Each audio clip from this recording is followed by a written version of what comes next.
Je vous propose qu'on démarre. Bonjour à toutes et à tous. L'avantage des événements digitaux, c'est que ça vous a appris à être extrêmement ponctuel et du coup, même quand l'événement est en présentiel, on a gardé cette habitude de ponctualité. Je m'appelle Christophe Morand, je suis membre du COMEX de la Mutuelle Générale, en charge de la communication et de la RSE. Et au nom de la Mutuelle Générale, nous sommes très heureux de vous accueillir dans notre siège pour ces rencontres de l'innovation de la Silver Week. C'est vraiment une très belle manifestation et on est ravis de pouvoir tenir à nouveau des événements de ce type pour de vrai en physique. On va accueillir les derniers arrivés. J'ai oublié de préciser que j'étais aussi administrateur de Silver Valley, c'est aussi à ce titre-là que je suis très heureux de vous accueillir aujourd'hui. La Mutuelle Générale, en quelques mots rapidement, c'est une mutuelle en fait qui a 3 activités. Une activité d'assurance, c'est ce qu'on appelle la complémentaire santé de façon classique, une activité de prévoyance, et puis une activité de service qui a été développée plus récemment, qui consiste à commercialiser des services du quotidien, liés à la santé ou non, à destination des particuliers ou des entreprises. C'est une entreprise qui réalise à peu près 1,3 milliard d'euros de chiffre d'affaires, et c'est une entreprise qui a la caractéristique de travailler avec beaucoup de seniors. Nous couvrons au total 1,5 million de personnes, et sur ce 1,5 million de personnes, plusieurs centaines de milliers de cellules. C'est dire si c'est une population que l'on connaît bien, que l'on pratique depuis des dizaines d'années. Et on connaît cette population à travers les offres qu'on propose, bien sûr, mais on connaît aussi cette population parce qu'on a mis en place un certain nombre d'initiatives depuis quelques années. On a par exemple, depuis plusieurs années, une fondation qui est dédiée aux maladies neurodégénératives et donc qui travaille sur tous ces sujets, qui aujourd'hui a élargi un peu son spectre d'action et qui s'intéresse à tous les sujets de solidarité intergénérationnelle.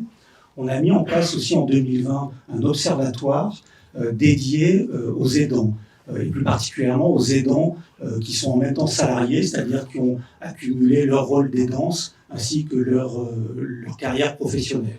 Et donc on essaie à travers cet observatoire de comprendre un peu mieux les attentes de ces personnes-là en entreprise pour pouvoir les accompagner au mieux, faire des propositions et essayer de faire grandir leur cause de façon plus générale. Donc on est très heureux d'accueillir les rencontres de l'innovation parce que c'est une bonne occasion pour nous aussi de rester en contact étroit avec les seniors et avec tout l'écosystème finalement qui gravite autour des seniors, que ce soit des startups, des financeurs, des porteurs de projets, des entreprises, des utilisateurs. Et donc c'est une vraie chance pour nous de vous accueillir ici, dans ce siège de la Mutuelle Générale qui vient d'être refait. Cet endroit s'appelle le Lab. Alors habituellement, c'est un titre peut-être un peu usurpé parce que finalement on fait des réunions classiques. Là on est très heureux de pouvoir recevoir aussi des startups qui donnent tout son sens à cette appellation de salle. Voilà, je passe tout de suite la parole à Najat qui va dire quelques mots pour Silver Valley et je vous souhaite une très bonne après-midi dans nos locaux. Merci. Merci Christophe. Donc, bonjour, donc, je suis Najat Bellassène, donc je suis directrice générale adjointe de Silver Valley. Bon, j'en connais certains d'entre vous. Écoutez, je suis ravie de vous voir en présentiel surtout, parce que ça faisait longtemps qu'on ne s'était pas vu, d'entamer cette deuxième journée de la Silver Week. Je rappelle, la Silver Week, ce sont quelques jours d'événements de l'écosystème Silver Valley. Donc nous sommes ravis de vous voir tous participer à ces événements. J'aimerais tout d'abord excuser mon collègue Nicolas, qui n'a pas pu être parmi nous aujourd'hui, qu'il est en convalescence, mais il va bien, je vous rassure. Et j'aimerais surtout remercier la Mutuelle Générale, notre partenaire, de nous accueillir aujourd'hui dans ce lieu magnifique. Merci Christophe, merci Pierre. Et merci Marie aussi, que j'ai vu tout à l'heure. Donc merci à tous, merci aux équipes. C'est vraiment agréable de pouvoir bénéficier d'un lieu qui rassemble en fait cet écosystème et qui est assez, j'allais dire, à l'image de l'écosystème, qui est refait d'ailleurs tout à neuf. On a le plaisir aussi d'accueillir les startups avec le showroom. Vous avez vu quelques expériences à faire, donc n'hésitez pas. Durant l'après-midi, je vais laisser la parole à Titouan qui va gérer cet après-midi. Par contre, en fin d'après-midi, n'hésitez pas aussi à aller voir un peu justement le showroom. Et en fin d'après-midi, nous aurons le plaisir, écoutez, de boire un verre tous ensemble pour fêter cette deuxième journée de la Silver Week et ses retrouvailles, pour pouvoir discuter. Je pense qu'on en a tous besoin après cette période difficile. Et donc le dernier point sur lequel je voulais revenir, c'est que vous savez que Silver Valley vous propose toujours de nouvelles actions. On est toujours en train de réfléchir à ce que nous pourrions vous proposer pour vous accompagner. Et actuellement, cette année particulière, on a mis en place un tout nouveau concours d'innovation qui s'appelle le prix Silver Valley, auquel on vous invite à postuler, parce que voilà, vous aurez, on a changé un peu le format, on a changé un peu l'exigence aussi de ce concours, mais à la clé, bien évidemment, il y a toujours des prix à la hauteur de ce que vous pourriez avoir besoin justement pour pouvoir vous développer. Donc n'hésitez pas aussi à postuler et à contacter. Alors, je ne vois pas Maïve dans la salle, si, elle est là-bas.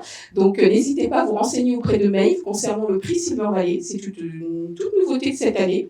Elle vous renseignera avec plaisir, je pense. En tout cas, merci à tous. Merci encore à la Mutuelle Générale. Et écoutez, bon après-midi parmi nous. À tout à l'heure.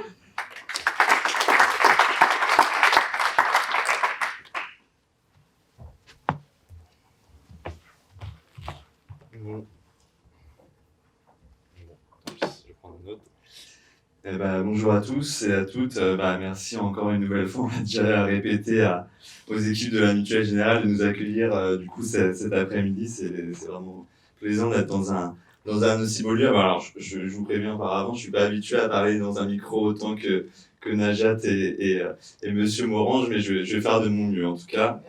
On va commencer cet après-midi par alors quelque chose qui est un petit peu descendant pour le coup et ce sera un peu différent que les démo day qu'on va faire juste après, mais on voulait vous partager pendant une petite demi-heure quelques analyses que nous on fait auprès de notre marché, auprès de la population qu'on étudie. Alors c'est peut-être un peu discriminant de dire étudier, mais que cette population qui nous intéresse, donc les seniors et leurs besoins, leurs attentes. Alors la semaine dernière, pour commencer, on a questionné les seniors sur des sujets d'actualité et on voulait vous partager ce qu'ils nous ont dit en fait. Donc il y a quelques seniors qui sont là cet après-midi et qui vont participer à cette séance du coup que nous on appelle Open Lab, séance de co-design où on creuse on teste les projets, on confronte les solutions pour savoir si elles répondent véritablement à des besoins et des attentes, mais aussi sur des grands sujets de société. Donc l'actualité, première actualité, c'était l'habitat, le parcours résidentiel. Donc on a une bonne nouvelle pour tous ceux qui s'intéressent à l'habitat, que ce soit des projets start-up, des projets innovants ou juste des promoteurs immobiliers, des personnes qui cherchent à justement imaginer des nouvelles formes d'habitat. Eh bien, on a questionné les seniors sur toutes les alternatives, on va dire, à l'EHPAD au sens large, savoir si ça répondait à besoins, à des attentes. Et au final, la bonne nouvelle, tous les projets a priori répondent à des attentes. Et ça, c'est quand même une bonne nouvelle. En fait, ce que les seniors attendent et ce qu'ils nous ont dit, c'est qu'il manque vraiment d'une grille de lecture, en tout cas, pour comprendre quelle est la bonne solution pour répondre à leurs besoins. Finalement, ils ont été vraiment très réceptifs, très surpris aussi de découvrir des nouvelles solutions qu'ils connaissaient pas forcément. Donc en fait, finalement, il y a un besoin aussi d'information et de grille de lecture sur quel niveau d'autonomie j'ai, quelle est la solution les plus adaptée. Évidemment, ils ont posé leurs conditions sur les différentes solutions qui ont été proposées. Bon, vous avez tout ça à l'écran, je reviendrai pas, mais en tout cas, ce qui est intéressant, c'est qu'il y a je ne crois pas qu'il y ait de start-up aujourd'hui qui proposent des solutions alternatives d'habitat, mais en tout cas, il y a des solutions aussi qui ont comme valeur la grille de lecture. Alors, je pense à Papy Happy, par exemple, une grille de lecture sur quelles sont les solutions les plus adaptées aux différents besoins. Et là, aujourd'hui, on est accueilli notamment par la mutuelle, on est accueilli par la Mutuelle Générale, mais il y a aussi d'autres acteurs de l'habitat qui sont dans la salle.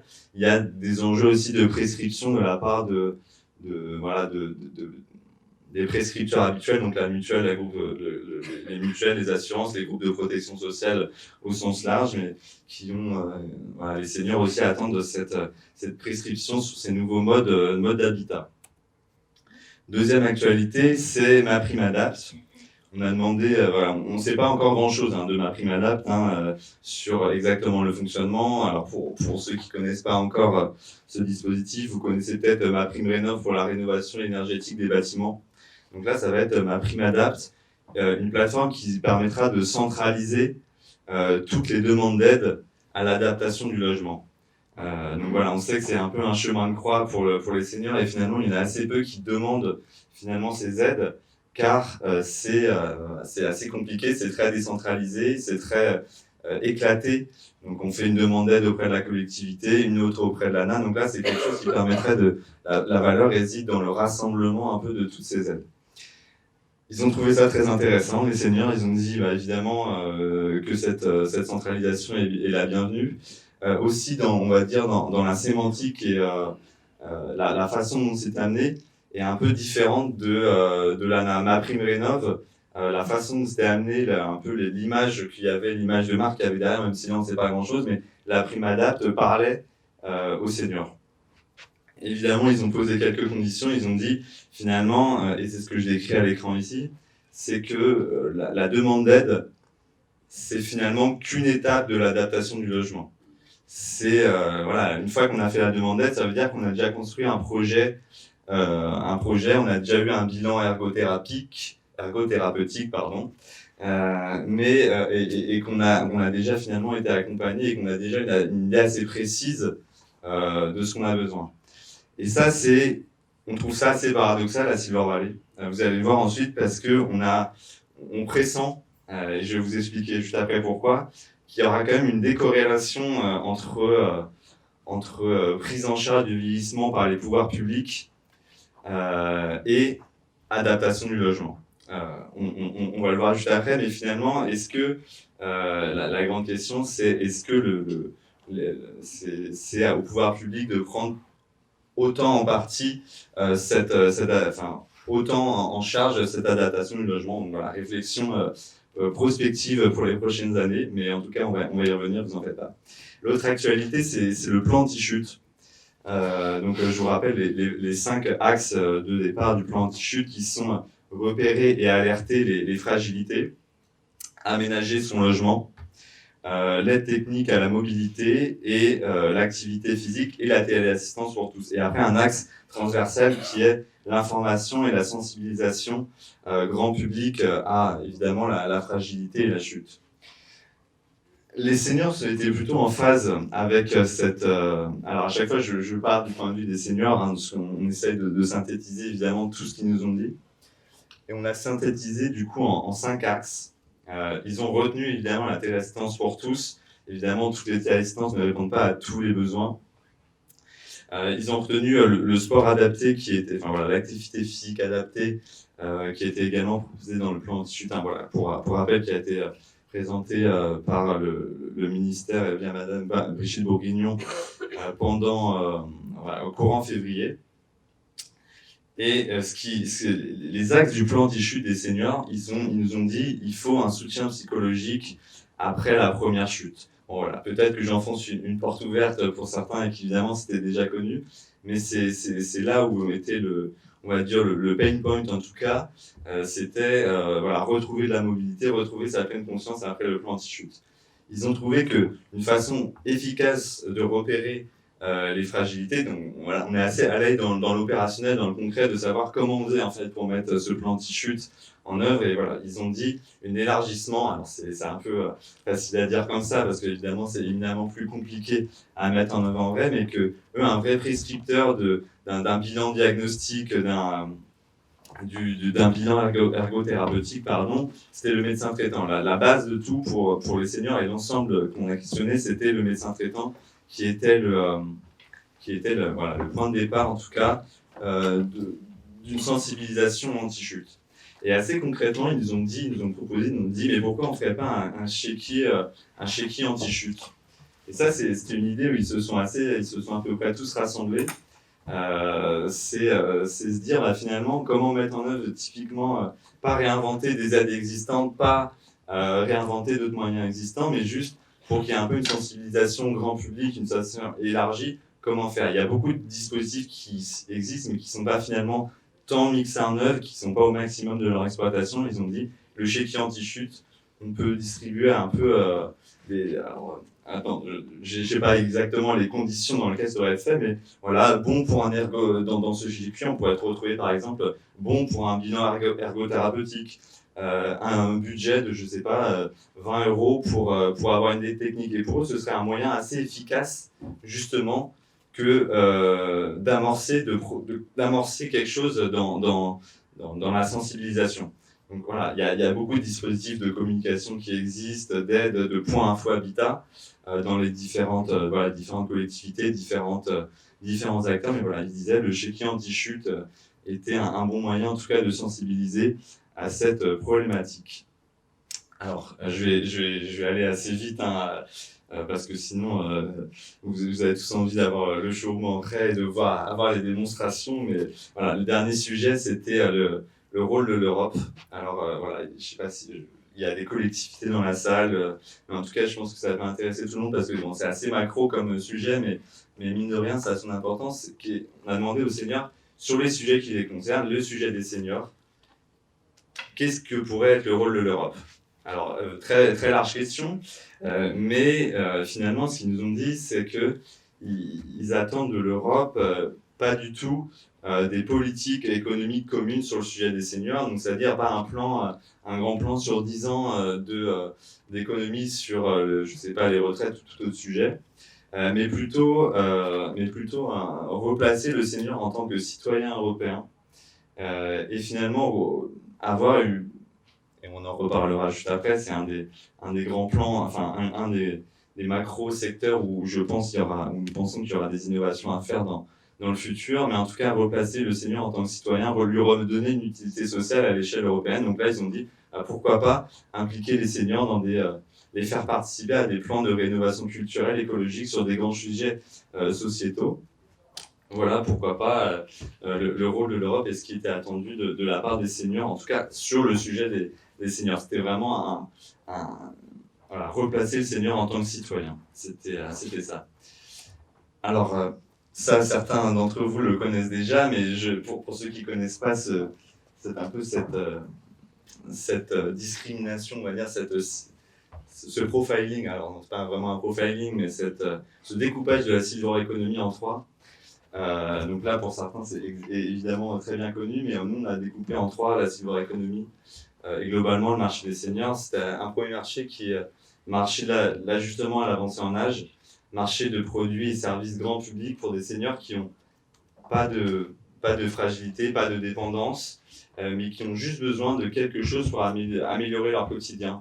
On sent certaines fragilités. Alors, exemple très concret, l'iPad. L'iPad, en fait, est un produit de Silver Economy, car c'est écrit en plus gros sur l'iPad. Donc, ça ne veut pas dire que c'est un produit médico-social, que c'est un produit qui permet de gérer de la dépendance, mais non, c'est juste un petit ajustement. Et ça, c'est là où là, je m'adresse aux grands groupes, à ceux aux acteurs généralistes qui ont pour tous quasiment 25 à 30% de seniors de plus de 60 ans dans leurs bénéficiaires ou usagers. Voilà, il n'y a pas besoin de réinventer tout un appareil industriel pour pouvoir innover. C'est vraiment l'ajustement, la prise en compte de cette marché, de cette partie de la population dans vos développements. Second marché, la silver economy d'intérêt général. Donc là, on est sur ce qui regroupe la prévention. Donc là, on est sur du produit, du service spécialisé, mais qui n'est pas forcément, qui n'est pas pour gérer de la dépendance. Là, très concrètement, ça va être des compléments alimentaires, par exemple, des compléments alimentaires pour gérer un manque de calcium, un manque d'une certaine vitamine. Donc là, on est sur du produit spécialisé ou tout simplement, alors, par exemple, des plateformes comme, alors je vais devoir citer certains, désolé pour ceux que je ne cite pas, mais comme NeoSilver ou Génération Visio, qui sont pour le maintien des fonctions cognitives. Là, on est sur quelque chose de spécialisé, mais pas pour gérer une dépendance gérer une perte massive de fonctions cognitives. Dernier marché, et après je m'arrêterai là et je passerai au fameux macro-secteur où on pense qu'il faut innover. c'est du coup le marché médico-social. Donc là, c'est un marché plutôt de niche finalement, il n'y a que 2 millions de seniors qui sont dépendants. C'est des circuits de distribution qui sont vraiment spécialisés. C'est des produits en général qui sont du coup forcément quelque part à plus haute valeur ajoutée, qui sont plus spécialisés. C'est une distribution qui est plus complexe. Donc là, il y a des projets qui se développent très bien là-dedans. Donc je pense à Laetitia de Mova Space et vous aurez l'occasion de découvrir son projet juste après. Voilà, des marchés spécialisés et des circuits de distribution qui ne sont pas les mêmes et des seniors qui ne sont pas les mêmes au final. Je reviens sur la cyberéconomie, c'est vraiment quelque chose de transversal. Et quand je vous disais, il n'y a pas besoin de réinventer un appareil industriel complet, c'est vrai pour innover. Par exemple, j'ai vu qu'il y avait Maxime de VivolCab qui était là. Salut Maxime.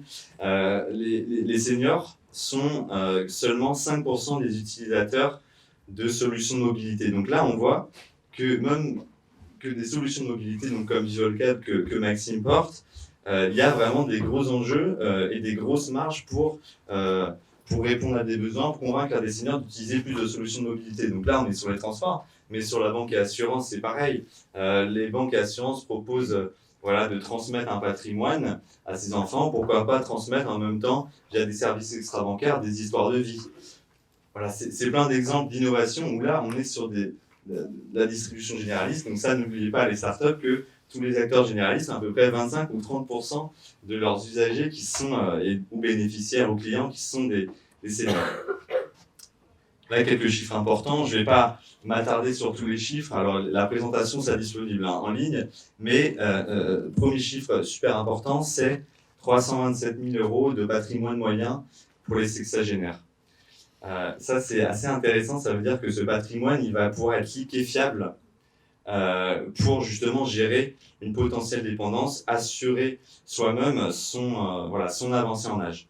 On va voir pourquoi les seniors vont de plus en plus assurer eux-mêmes le financement de leur avancée en âge. Ce sera la slide d'après. Donc voilà, retenez bien ce chiffre, ce patrimoine, 327 000 € qui est fiable. Il y a des innovations qui vont dans ce sens. Alors bonjour Emmanuel, qui est Crédit Capital et qui se présentera juste après. Donc justement qui permettra les moyens de se financer son avancée en âge. Et c'est ça l'autre chiffre important, c'est que les seniors sont globalement favorables à un remboursement dégressif des soins liés à l'avancée en âge. Ça, c'est quand même une révolution. Alors c'est presque les 2/3, donc c'est pas tout le monde, mais c'est quand même une partie importante.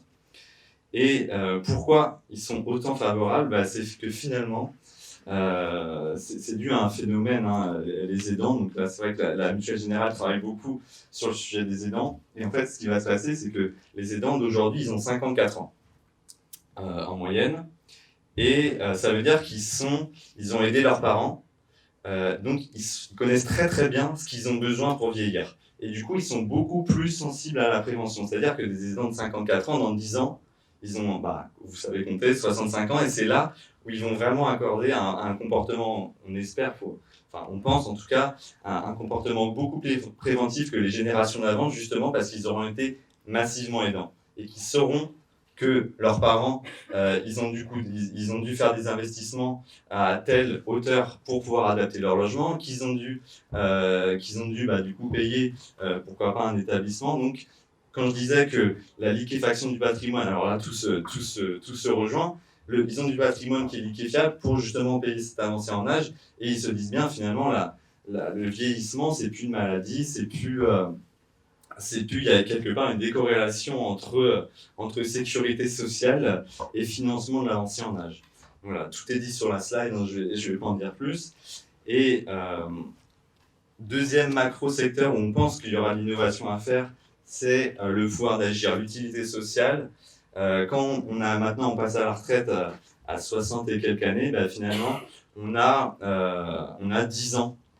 Pour 10 ans, pas que pour voyager, pas que pour consommer, pour se réinventer un vrai projet de vie pour se réinventer voilà, une nouvelle identité, une nouvelle fonction sociale qui n'est plus préétablie une fois qu'on est à la retraite, parce que le mot retraité d'ailleurs ne plaît pas beaucoup aux retraités, mais voilà, pour réinventer un vrai projet de vie. Alors là, il y a déjà des innovations dans ce sens et nous, on les encourage à développer. Alors, il y a Jubilise qui est dans la salle, qui eux proposent des innovations qui font dans ce sens. Alors, je vous inviterai à discuter avec le fondateur sur ce projet-là.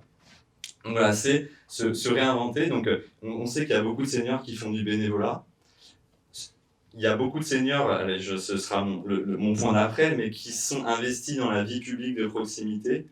Le chiffre est assez important, mais il y a 280 000 seniors, enfin plus de 60 ans, qui sont conseillers municipaux ou maires ou conseillers départementaux. Donc c'est une partie énorme de la population qui est investie, pilier de la vie de proximité en fait. Donc c'est voilà, des innovations doivent aller dans ce sens pour que déjà c'est un enjeu de prévention aussi. Un senior qui est actif, qui a un projet qui a une fonction sociétale, et un senior évidemment qui est plutôt en forme. Donc voilà, c'est peut-être là où il y aura à investir dans de nouvelles solutions pour que massivement des seniors fassent du mentoring, fassent du bénévolat. Alors il y a 1000 façons évidemment de retrouver cette fonction et cette utilité sociale, mais en tout cas voilà un de beaux projets où il pourrait y avoir des innovations assez massives qui s'émergent. C'est plusieurs centaines de milliers chaque année de seniors qui passent à la retraite. Dernier macro-secteur où on pense qu'il y aura des innovations dans la prochaine décennie, c'est vraiment c'est vraiment macro, mais la proximité. La proximité, pourquoi ? On voit que déjà dans le service public, il y a des innovations qui vont dans ce sens. La Poste, c'est le portage de repas depuis 2017. C'est le dispositif Veiller sur mes parents. Donc on voit qu'il y a notamment sur santé, e-santé, les officines qui pourraient se réinventer avec des services élargis pour l'observance thérapeutique. Des services qui sont plus que... Alors, je ne vais pas réduire les pharmaciens à juste vendre des médicaments, mais finalement, ils pourraient inventer leur fonction parce qu'ils sont aussi des piliers de la vie de proximité. Les commerces de proximité, je peux citer un autre exemple, mais là, c'est plus de la formation. C'est Optique 2000 qui a formé ses collaborateurs aux maladies liées au vieillissement. Donc voilà, il y a beaucoup de choses qui vont dans ce sens. Alors, je peux citer encore une autre innovation que nous, on suit en santé, e-santé, qui s'appelle Partenaire Conseil, qui essaie de trouver la meilleure assurance santé pour les seniors. Et en fait, dans leur modèle, ils ont réussi à trouver des conseillers qui viennent jusqu'au domicile des personnes qui peuvent plus se déplacer. Donc voilà, il y a des innovations qui vont dans ce sens, un secteur à investir au sens large. Évidemment, je reparle de la vie sociale, de proximité, des plateformes comme Bebop ou Ensemble, qui font des réseaux de voisins, des réseaux de quartiers justement pour s'entraider. Voilà, donc un secteur à investir également où il y a des innovations très porteuses.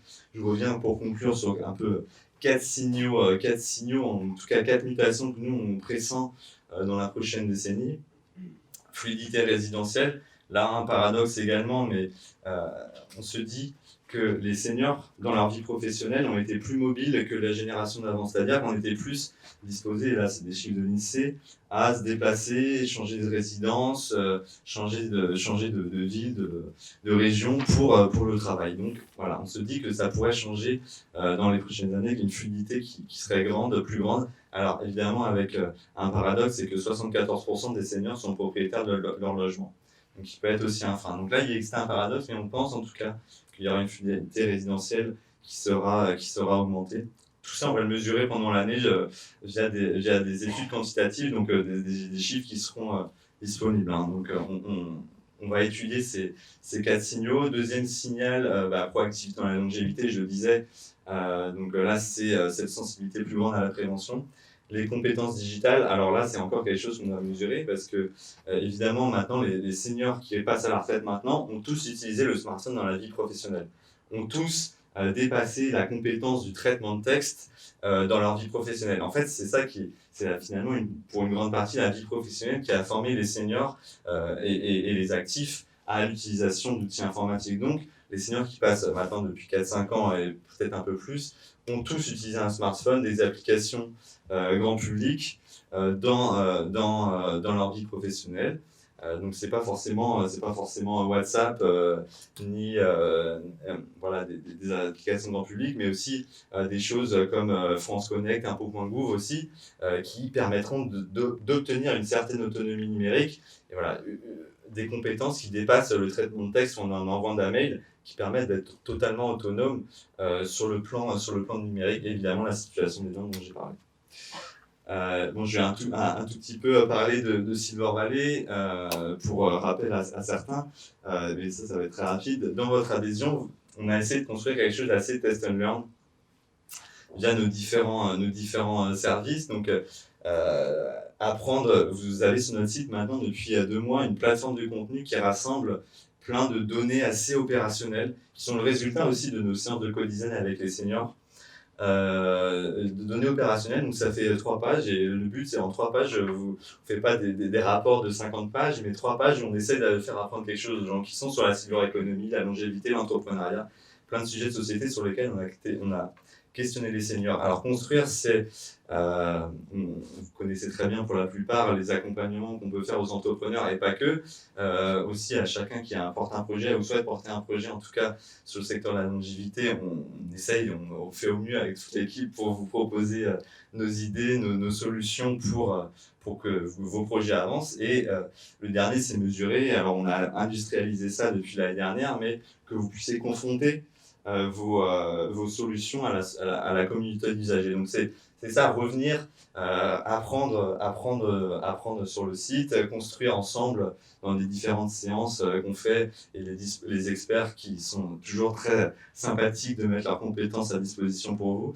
et du coup mesurer régulièrement sans prendre de risques auprès de la communauté. C'est pas grave si vous prenez un bâche sur votre projet avec la communauté, c'est pas grave, vous reviendrez la prochaine fois avec un discours qui soit affiné, adapté, et qui soit une solution qui soit confrontée le plus aux besoins. On va lancer aussi dans les prochaines semaines des modules de formation à l'innovation. On avait un petit problème depuis un peu toujours, c'est que on regrettait un petit peu que voilà, certaines, alors je ne vais pas discriminer personne, mais dans certains projets, qu'il y ait des ressources qui soient attribuées à des projets et par des personnes qui n'ont pas forcément la compétence de l'innovation et la compétence de savoir si ce projet est vraiment innovant et les capacités de déployer. Donc notre but, c'est évidemment que la ressource, n'importe quelle ressource qui soit fléchée vers un projet d'innovation, soit la mieux fléchée possible. Voilà, il y a eu beaucoup de collectivités qui font des appels à projets, beaucoup de subventions, entre autres, qui sont données. Mais notre but, c'est que tout ça soit maintenant le mieux fléché possible, avec quelque chose de très opérationnel sur quel point examiner pour mesurer un peu la capacité de déploiement d'un projet d'innovation. Donc ça, c'est intéressant aussi pour les startups, les startups les meilleures évidemment, qui ont vraiment les capacités de se déployer, mais aussi pour les différents acteurs. Dernier point, Najat en a parlé, du coup je passe très rapidement, pour aussi vous acteurs et pas que startups qui souhaitent aussi identifier les meilleurs projets. Voilà, le prix Silver Valley est là pour ça. On a refait une nouvelle méthode qui soit beaucoup plus opérationnelle et adaptée au profil des startups d'aujourd'hui. Donc voilà, c'est là qu'on est entouré évidemment de la Mutuelle Générale, encore une fois, pour ce beau projet, de nos partenaires habituels, et qui nous font confiance en tout cas pour identifier ces meilleures startups. Alors, je vais me taire, je ne sais pas combien de temps j'ai parlé, peut-être beaucoup trop, mais en tout cas, merci de votre attention. Alors, je ne sais pas si certains ont des questions sur ce que j'ai dit avant qu'on passe au cœur de l'après-midi, qui sont les startups qui vont être présentées dans le showroom cet après-midi. Est-ce qu'il y a des questions? Sinon, je laisse Maeve officier pour la suite des événements. Merci.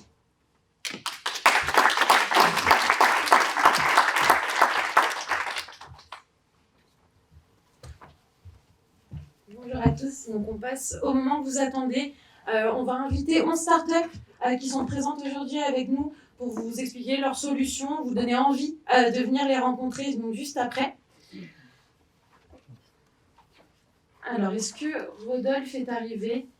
Il me semble que non, donc on va le faire passer en dernier. On va écouter Koyali, si vous êtes prêts. Donc on va faire ça très rapidement. Chaque entreprise aura 1 minute 30 voilà, pour vous intéresser, pour vous donner des petites billes sur leur projet. Excusez-moi, on peut filmer, prendre des photos, est-ce que... Oui, aucun problème. Je sais pas, c'est... Ouais. Ok. Bonjour à tous, je m'appelle Maxime et je suis là pour vous présenter Koyali. Ma grand-mère, Mamie Lucette, a plus de 80 ans et comme tout le monde, elle a voulu son smartphone. Elle l'adore, elle reçoit des photos de ses petits-enfants sur WhatsApp, elle suit l'actualité, mais ça, c'est quand elle arrive à s'en servir. Parce que la plupart du temps, utiliser son smartphone, c'est plutôt des frustrations et une incompréhension quant à l'usage de son appareil. Elle n'est pas la seule. Il y a 17% d'électronisme en France, donc plus de la moitié sont des seniors. C'est pour ça qu'on a créé Koyali, une application pour simplifier les mobiles et smartphones Android. Comment ça marche ? Ça se télécharge tout simplement comme n'importe quelle application depuis le Play Store. On l'installe, on la configure pendant une dizaine de minutes, et ensuite l'utilisateur se retrouve avec un appareil complètement transformé. Une interface simple qui va à l'essentiel, et surtout qui peut disposer de l'aide de ses proches à distance. Vous l'avez compris, le but de Koyali, c'est de permettre à son utilisateur de garder le contact avec ses proches, mais aussi et surtout de retrouver son autonomie numérique. Donc si vous êtes intéressé, venez en discuter juste après avec nous, et merci de votre attention. Merci. Ensuite, on va accueillir Hélène d'Edukawa.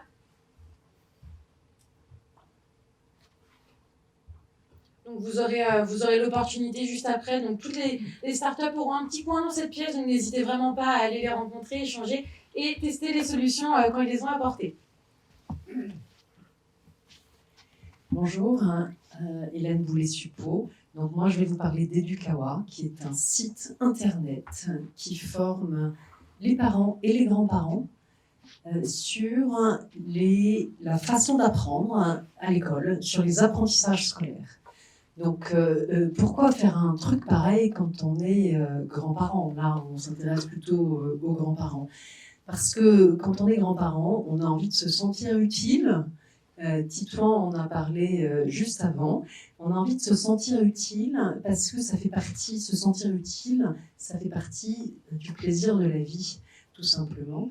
Et ça fait partie d'un enthousiasme et d'une énergie qu'on aime trouver, notamment auprès de ses petits-enfants. Donc, être utile à ses petits-enfants, c'est vraiment quelque chose de fantastique pour le bien vieillir. Donc, Edukawa s'intéresse à ça parce que un des meilleurs trucs qu'on puisse transmettre à ses petits-enfants, c'est le plaisir d'apprendre. Mais l'école, c'est pas toujours simple.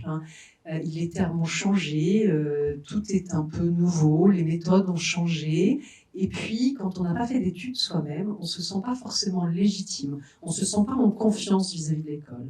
Donc, Edukawa décortique les programmes scolaires, intègre des trucs et astuces dans le quotidien de façon à ce que apprendre devienne un plaisir et soit simple à transmettre pour des grands-parents. Donc, je vous invite à venir me retrouver ensuite.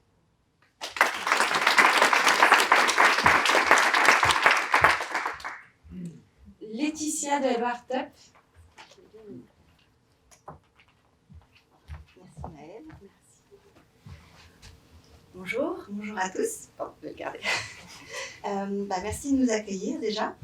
Donc, Hello Startup, nous proposons à des seniors qui sont en résidence service, en résidence autonomie, en EHPAD, de réaliser ensemble un musée virtuel inclusif. Donc le but est de réaliser un jumeau numérique de leur lieu de vie et ensuite d'incruster à l'intérieur des œuvres d'art qu'ils ont eux-mêmes choisies. Donc choisies au sein de musées, choisies parmi des œuvres que peut-être eux-mêmes ont réalisées ou des objets de leur parcours de vie, du patrimoine naturel, du patrimoine historique, donc des choses vraiment très très larges, art et culture. Et donc j'enregistre leurs commentaires que j'incruste dans ce jumeau numérique. Et je propose la même chose aux collaborateurs qui travaillent dans l'établissement et aux proches et familles. Voilà, donc on a un musée virtuel qui rassemble de 4 à 104 ans le dernier musée virtuel que nous avons réalisé. Nous avons des petites arrière-petites-filles et jusqu'à la grand-mère qui a 104 ans qui a participé. Je vous invite à venir me rejoindre. Je suis ici, à côté de Virtissens.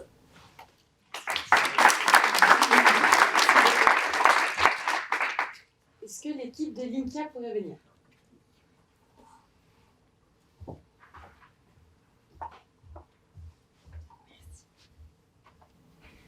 Bonjour à tous, merci également de nous avoir invités aujourd'hui pour vous présenter notre innovation, Lily de l'INCA.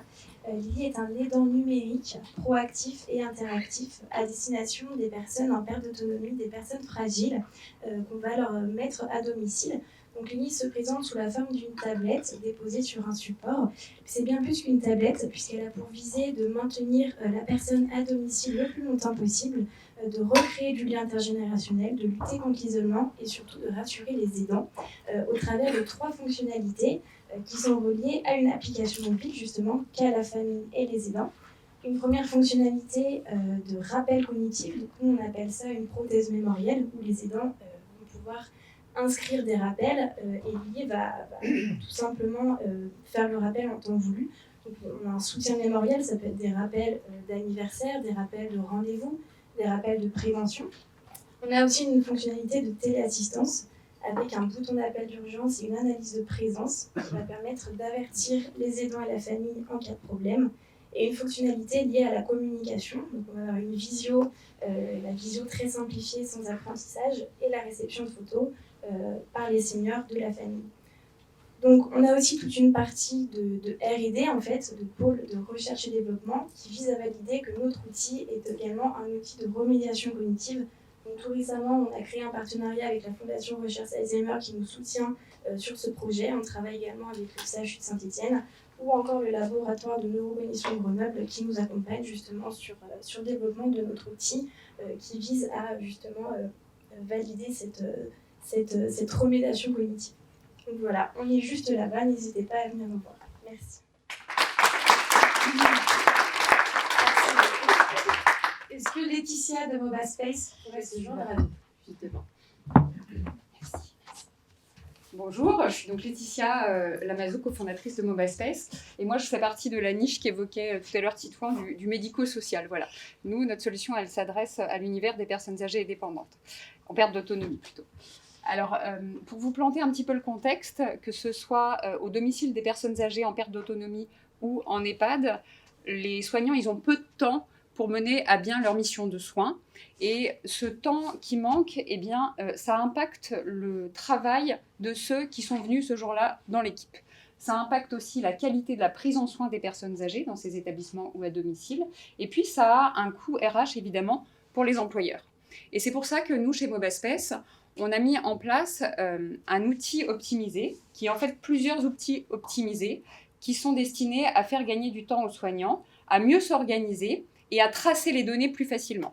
Alors la traçabilité des données, elle se fait grâce à de la reconnaissance vocale et à des objets connectés que nous sélectionnons pour permettre donc collecte et traçabilité facile grâce à notre plateforme interopérable. Et puis la deuxième chose, c'est l'organisation des équipes de soins. Et cette organisation, elle se fait grâce à des alarmes que notre système informatique génère, adresse aux soignants pour prioriser leur mission. Et l'objectif de tout ça, il est tout bête, c'est le bien-être des personnes âgées, c'est la qualité de vie au travail des soignants, sans consommer davantage de temps, ça c'est essentiel. Et puis c'est d'améliorer la réputation des établissements, leur organisation interne. Voilà, merci. Je vous propose d'accueillir Emmanuel de Prévieux Capital.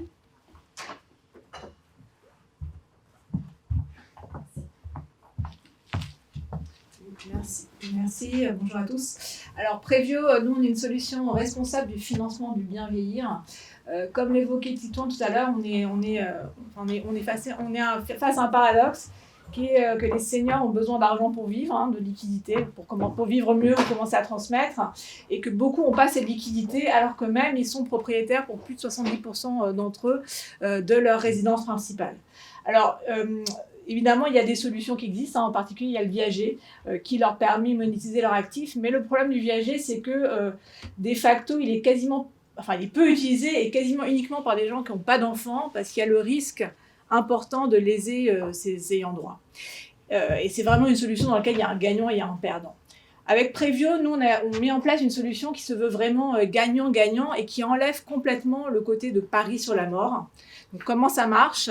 On a un véhicule d'investissement, on rachète la nue propriété de la résidence principale des seniors et il y a un certain nombre de mécanismes en place qui garantissent aussi bien aux seniors qu'à ses ayants droit de récupérer, quoi qu'il arrive, la juste valeur de leur actif, notamment en cas de décès prématuré au travers de compléments de prix. Voilà, donc nous, notre ambition, c'est vraiment de permettre aux seniors d'avoir les moyens de bien vivre chez eux ou de commencer à transmettre aux générations futures, d'abord en France et puis en Europe. Voilà, merci. Nous allons ensuite écouter Yves sur les flâneuses.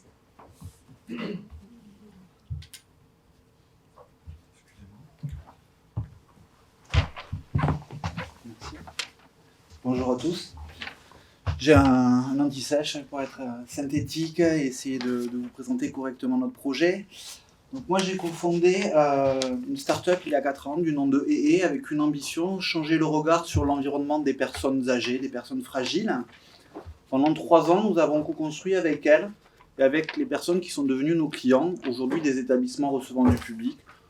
Je vais prendre l'image des musées pour être le plus simple possible. Alors à ces musées, on adresse une offre qu'on appelle des flâneuses. Les flâneuses, ce sont des sièges mobiles, des sièges qui vont permettre de s'appuyer, de déplacer des enfants, de transporter ses affaires et de s'asseoir. La plus-value que ça amène aux établissements, c'est de prolonger la durée de la visite, d'augmenter le panier d'achat moyen, d'améliorer la facilité d'accueillir tous les types de publics pour les agents. Aujourd'hui, la solution elle est déployée à l'échelle d'une dizaine de musées, d'une vingtaine d'établissements. Elle est brevetée, tout un tas de steps dans le développement d'un projet. Que vous dire de plus ? On est lauréat de l'ancien prix Silver Valley, accompagné par Viva Lab, et on avance vers une levée de fonds. Voilà, merci à tous. Merci beaucoup Yves. Serge va venir nous présenter Unigaia.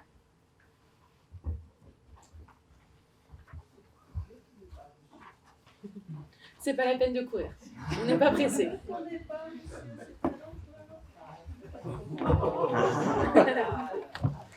Mais grâce à l'eau que je vais vous présenter, il n'y a pas de problème. Bonjour, Serge Brock. Donc moi, je vous présente une innovation d'une technologie très avancée qui est ce litre d'eau. Et en fait, avec une équipe de scientifiques, etc., depuis une dizaine d'années, nous travaillons sur la qualité de l'eau avec ses différents paramètres, puisque l'eau, c'est à la fois le produit le plus simple et le plus banal qui soit, mais aussi le plus complexe du point de vue scientifique. Alors, qui dit eau dit hydratation, et nous avons décidé de nous pencher tout particulièrement sur les problématiques de déshydratation des seniors, qui, comme vous le savez, sont un des problèmes majeurs du vieillissement. Car vieillir, c'est en grande partie se déshydrater, et se déshydrater, bien, la déshydratation provoque un certain nombre de pathologies qui mènent souvent à l'hôpital. Donc, si vous voulez, pour agir sur ce plan-là, nous avons travaillé sur 2 plans. D'abord, la qualité de l'eau que nous allons proposer aux seniors, et deuxièmement, la vérification que l'eau que nous leur avons proposée est bien bue. Car c'est précisément le problème de base, c'est que les personnes âgées perdent le sens de la soif. Donc, il s'agit à la fois de leur donner une eau qu'ils aient envie de boire et de vérifier qu'ils ont bu effectivement leur 1,5 litre par jour. Alors pour ça, nous avons mis en place une logistique qui s'appelle une micro-unité de production et de résilience alimentaire qui consiste à établir localement une petite unité à la fois de purification et de traitement de l'eau, avec un certain nombre de qualités particulières dont on pourra parler peut-être au stand. Et cette eau, nous la conditionnons en bouteilles de verre ou autres consignées que nous livrons au domicile des seniors. Et là, l'acte de livraison permet d'établir le contact avec eux et de vérifier au fur et à mesure des livraisons la quantité réellement bue avec une application qui s'appelle Hydraton. Donc il s'agit à la fois de cocher les cases, on va dire, santé, puisque une bonne hydratation, c'est bien vieillir en bonne santé. Écologie, puisque nous évitons l'utilisation, la consommation des nous rentrons dans la problématique des 9 milliards de bouteilles plastiques qui sont consommées en France. Écologie, économie, puisque nous créons une petite économie locale, et donc de proximité, et lien intergénérationnel, puisque ce sont des jeunes qui vont être au contact des personnes âgées. Voilà, donc c'est le dispositif que nous appelons la Gayanda Factory, parce qu'on voulait mettre un peu de poésie dans notre affaire. Gayanda, c'est la béatitude en hindi, et Gayanda, ben, c'est la terre en grec. Merci beaucoup. Est-ce que Armel de ViConnect pourrait se joindre à nous?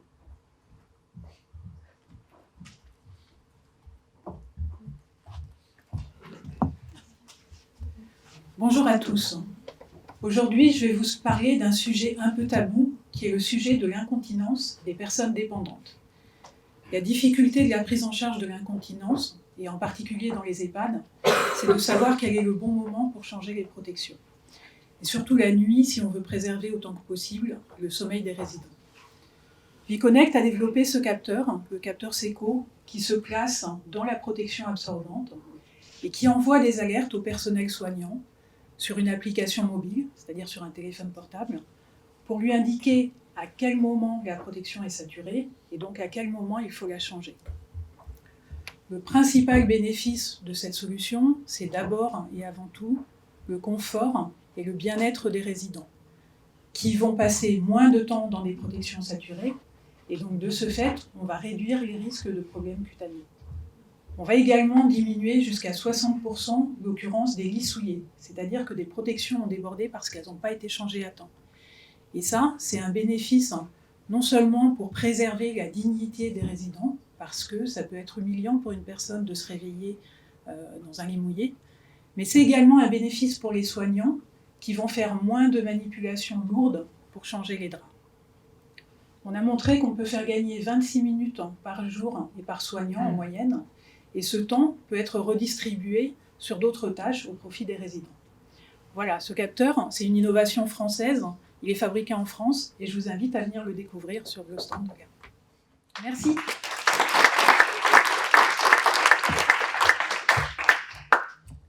Guillaume va nous présenter Virtisense, la belle machine que vous voyez juste à notre gauche.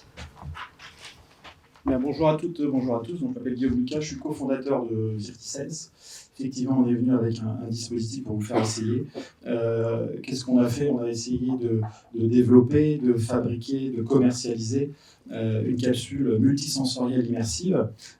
Pour la présenter, j'aime à dire qu'on fait de la téléportation inversée. On n'a pas réussi à téléporter les personnes d'un point A à un point B pour leur faire vivre des émotions positives, pour les reconnecter à des souvenirs qui leur fait du bien, pour leur amener de l'évasion. Ça, on n'a pas réussi. Donc, ce qu'on a essayé de faire, c'est de téléporter un maximum d'éléments du décor, donc les odeurs, le vent chaud, le vent froid, l'image et le son. Donc, on a essayé de mettre tout ça dans notre dispositif pour faire vivre à des personnes en situation de fragilité, avec ou pas perte d'autonomie, pour leur faire vivre des moments de relaxation, des moments de bien-être, des moments où ils se sentent bien, ils peuvent aller voyager en Égypte, au Groenland, à Paris. Enfin, Paris ici, c'est pas très parlant, mais bref, ils peuvent aller voyager un peu partout et se reconnecter à des choses qui leur font du bien. Et ce qui est sympa, c'est que, on fabrique le dispositif qui est là à Douai, donc en France, tout est en France, y compris la carte électronique qu'on la fabrique nous-mêmes. Et ce qui est sympa aussi, c'est que ça marche. Et pour vous le prouver, rien de tel que de l'essayer. Donc je vous invite à l'issue de ces présentations de venir essayer. Ça coûte rien et ça fait du bien. Et comme a été dit un petit peu avant, on est aussi en processus de levée de fonds. Alors on a le temps parce qu'on a des clients, heureusement nos clients nous font vivre, mais pour se développer et pour développer un dispositif miniaturisé qui ira demain au domicile des particuliers, on envisage une levée de fonds, donc à bon entendeur, salut. Et n'hésitez pas à venir essayer. Voilà, merci. Et Rodolphe nous a rejoint. Donc, si je remets juste votre slide, voilà. Pour nous présenter Buddy.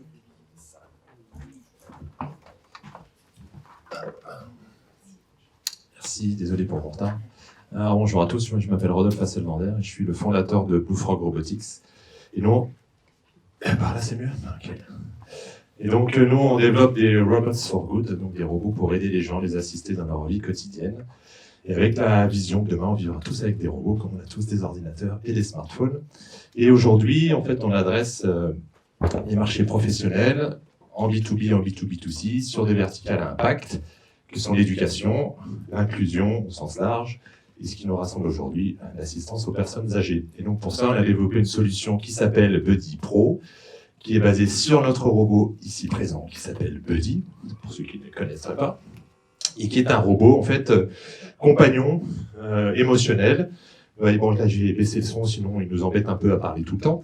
Mais voilà, donc il réagit, qui est interactif, on peut interagir avec lui par l'écran tactile, il sent les caresses aussi, on peut lui parler, il comprend, il parle aussi. Et puis on peut aussi utiliser un smartphone pour le contrôler à distance. Et donc il s'adresse aujourd'hui à la fois à l'assistance à domicile, c'est-à-dire permettre à une personne âgée de rester plus longtemps chez elle dans de bonnes conditions, en s'assurant que ça va bien, en faisant du lien social, permettant de faire de la levée de doute, et puis d'être juste une présence bienveillante pour les personnes qui sont trop souvent isolées pendant une longue période.